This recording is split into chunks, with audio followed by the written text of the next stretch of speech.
একটি ছোট্ট ছেলে, নাম তার আলিফ।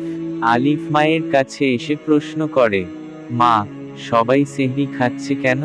মা হেসে উত্তর দিল, কারণ আজ থেকে রমজান শুরু হয়েছে।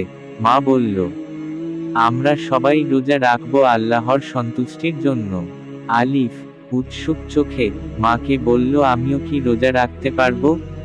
মা স্নেহময় কণ্ঠে বলল, তুমি এখনো ছোট, কিন্তু চেষ্টা করতে পারো।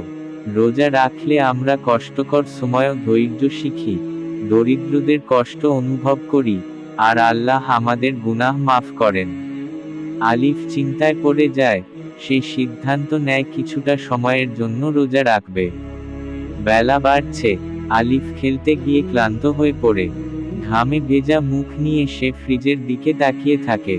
আলিফ চিন্তিতভাবে আম্মুকে বলে, আম্মু, খুব তৃষ্ণা পেয়েছে, একটু পানি খেতে পারবো? মা মৃদু হেসে বলে, তুমি চাইলে ব্রেক করতে পারো বাবা, কিন্তু একটু ধৈর্য ধরতে পারলে দেখবে কি সুন্দর অনুভূতি হয়। আলিফ কষ্ট হলেও ধৈর্য ধরে। সময় ধীরে ধীরে কাটে। মাগরিবের সময় ঘনিয়ে আসে। ইফতারের সময় টেবিলে খাবার সাজানো, খেজুর, শরবত, ফল। আলিফের চোখ আনন্দে উজ্জ্বল। আজানের সাথে সাথে সে পানি খায়, তৃপ্তির অনুভূতি তার চোখে মুখে ফুটে ওঠে। আলিফ উচ্ছ্বসিতভাবে বলল, আম্মু, কি মজা, এত আনন্দ লাগছে। মা হেসে বলল, হ্যাঁ বাবা, রোজার আসল আনন্দ এটাই।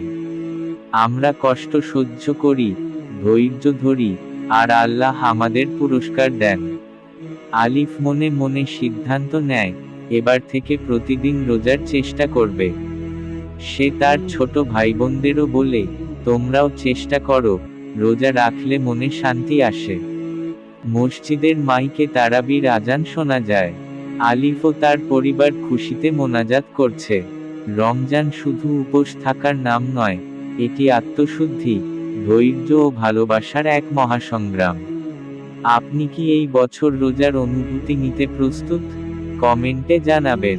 আল্লাহ আমাদের কবুল